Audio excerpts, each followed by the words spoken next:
우리의 DNA가 마치 인생의 설계도 혹은 대본 같다고들 하잖아요. 네, 외모나 성격, 심지어 건강까지 모든 게 이 DNA 안에 이미 다 정해져 있다는 생각, 다들 한 번쯤은 해보셨을 거예요. 그런데 말이죠, 여기 아주 흥미로운 질문이 하나 있습니다. 만약 유전자가 정말 모든 걸 결정한다면 DNA가 100% 똑같은 일란성 쌍둥이는 왜 나이가 들수록 점점 다른 사람이 되어가는 걸까요? 정말 이상하지 않나요? 자, 바로 이 미스터리를 풀 열쇠가 바로 여기 있습니다. 우리 DNA 설계도 위에는요, 보이지 않는 스위치들이 존재하거든요. 이 스위치들이 특정 유전자를 켰다가 껐다가 하면서 우리 몸을 조절하는 거죠. 이런 유전자 스위치를 연구하는 분야를 바로 후성 유전학이라고 부릅니다. 영어로는 에피제네틱스라고 하는데요. 여기서 에피라는 말이 그리스어로 뭐뭐의 위에라는 뜻이에요. 그러니까 말 그대로 유전학, 즉 제네틱스 위에 있는 또 다른 조절 시스템이라는 거죠. 정말 직관적이지 않나요? 좀 더 쉽게 비유를 들어볼까요? 우리 DNA를 컴퓨터의 하드웨어라고 생각해 보세요. 그럼 후성 유전학을 그 하드웨어를 움직이게 하는 소프트웨어 같은 거예요. 아시다시피 똑같은 컴퓨터라도 어떤 소프트웨어를 까느냐에 따라서 게임기가 될 수도 있고 작업용 컴퓨터가 될 수도 있잖아요. 바로 그런 원리입니다. 아니면 이런 비유는 어떠세요? 인생이라는 대본에 밑줄을 긋는 형광펜 같은 거라고요.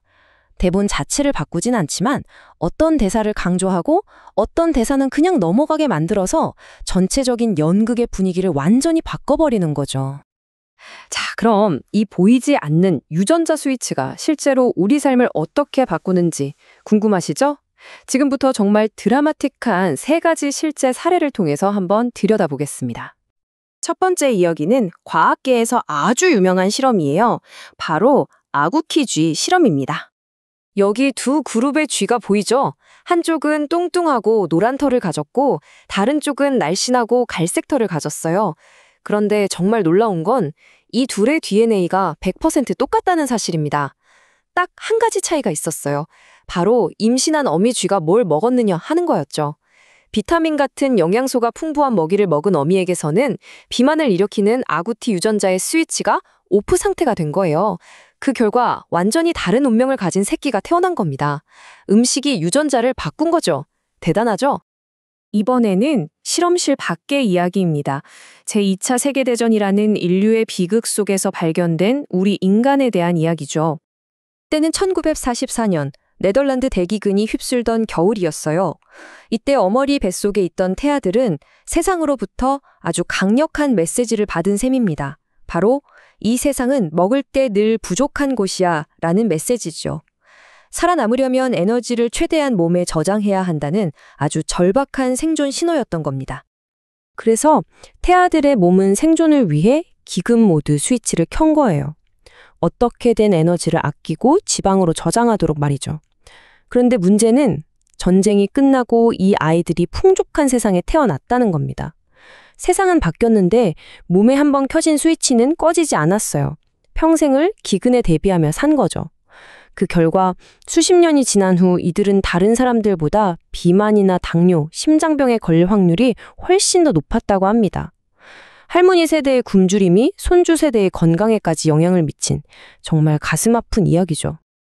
자, 그럼 이제 맨 처음으로 돌아가 볼까요? 우리가 던졌던 그 질문 말입니다. 일란성 쌍둥이는 도대체 왜 시간이 흐를수록 서로 달라지는 걸까요? 이제 답이 보이시죠? 정답은 바로 그들이 살아온 서로 다른 삶, 그 자체에 있습니다. 쌍둥이라고 해도 먹는 음식, 받는 스트레스, 사는 환경, 모든 게 조금씩 다르잖아요. 바로 그 경험 하나하나가 각자의 유전자 스위치를 서로 다른 방향으로 켜고 끄는 겁니다. 말하자면 각자의 삶이 몸에 고요한 후정 유전학적 서명을 남기는 거죠.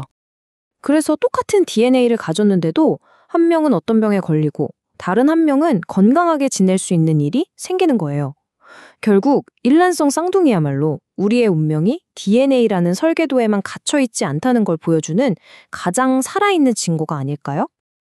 자, 지금까지 정말 놀라운 이야기들을 들어봤는데요. 그럼 이 후속 유전학이라는 게 지금을 살아가는 우리에게는 대체 어떤 의미가 있는 걸까요? 후성 유전학이 우리에게 던지는 메시지는 정말 희망적입니다. 우리가 더 이상 부모님에게 물려받은 DNA라는 악보를 그냥 수동적으로 연주만 하는 연주자가 아니라는 거예요. 우리는 그 악보를 어떻게 연주할지 직접 결정하는 지휘자라는 겁니다. 어떤 악기 소리를 더 키울지, 어떤 파트는 조용히 넘어갈지, 즉 어떤 유전자를 활성화시키고 어떤 유전자를 잠재울지 선택할 힘이 바로 우리 자신에게 있다는 거죠. 이건 정말 대단한 거예요. 유전자는 운명이라고 생각했던 것에서 벗어날 수 있는 거니까요. 그럼 어떻게 우리 유전자를 지휘할 수 있을까요? 방법은 의외로 거창하지 않습니다. 바로 우리의 일상 속에 있어요. 내가 오늘 뭘 먹는지, 스트레스를 어떻게 푸는지, 얼마나 걷고 움직이는지, 또 누구와 좋은 관계를 맺고 지내는지, 이런 사소해 보이는 매일의 선택들이 실시간으로 우리 몸의 유전자 스위치를 조절하면서 내일의 나, 그리고 미래의 나를 만들어가고 있는 겁니다. 마지막으로 이런 생각을 한번 해보면 어떨까요? 나의 오늘 하루, 나의 습관이 단지 나 자신에게서 그치는 게 아니라 내 아이들, 그러니까 다음 세대의 유전자 스위치에도 영향을 미칠 수 있다는 사실. 어쩌면 우리에겐 생각보다 훨씬 더 큰 힘과 가능성이 주어진 건지도 모릅니다. 이 사실 앞에서 우리는 어떤 책임감을 가져야 할지, 그리고 오늘 어떤 선택을 해야 할지 한 번쯤 고민해 볼 문제인 것 같습니다.